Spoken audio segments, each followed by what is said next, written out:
महत्त्वाची अपडेट रायगडमधून रायगडच्या माणगाव ताम्हिणी घाटामध्ये खासगी बसचा अपघात झालेला आहे। तीव्र उतारावरून चालकाचं नियंत्रण सुटलं आणि त्यामुळे हा अपघात झाल्याची माहिती आहे। या अपघातामध्ये 25 ते 26 जण जखमी झालेले आहेत आणि जखमींना तत्काळ माणगाव उपजिल्हा रुग्णालयामध्ये हलवण्यात आलेलं असून घटनास्थळावरून आढावा घेतला आमचे प्रतिनिधी सागर जैन यांनी।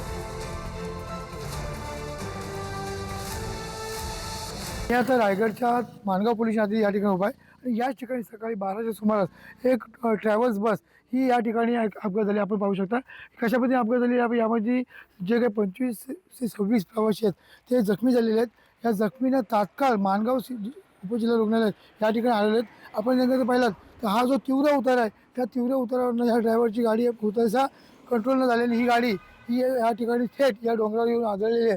त्यामुळे बसमधले आतले जे प्रवासी आहेत ते एकावर एक अशा एकमेकांवर आपटून या ठिकाणी जे जखमी झालेले आहेत। आपण पाहिलं तर ही संपूर्ण या ठिकाणची जो ड्रायव्हर सीट आहे यातून या सर्व ज्या प्रवासी आहेत या ठिकाणी उतरले आहेत। परंतु प्राथमिक माहिती जी मिळाली की बस आणि एस टीचा प्रायव्हेट बस आणि कारचा अपघात झाला आहे। परंतु तसं नसून ही जी कार आहे ही 2 दिवसा अगोदरपासून या ठिकाणी असल्याचा प्राथमिक आपल्याला माहिती समोर येते। आणि आत्ता जी माहिती आलेली आहे आम्ही घटनास्थळी पोहोचले असं जी पाहिलं तर या ठिकाणची जी बस आहे ती बसचाच फक्त अपघात झाला। या बसमध्ये एकूण 25 ते 26 प्रवासी आहेत हे जखमी झाले आणि या सर्व जखमी प्रवाशांना तात्काळ माणगाव जे मेजर जखमी आहेत यांना MGM रुग्णालय पनवेल या ठिकाणी हलवण्यात आले असल्याची प्राथमिक माहिती समोर येत आहे। पुढे न्यूज सागर जैन रायगड।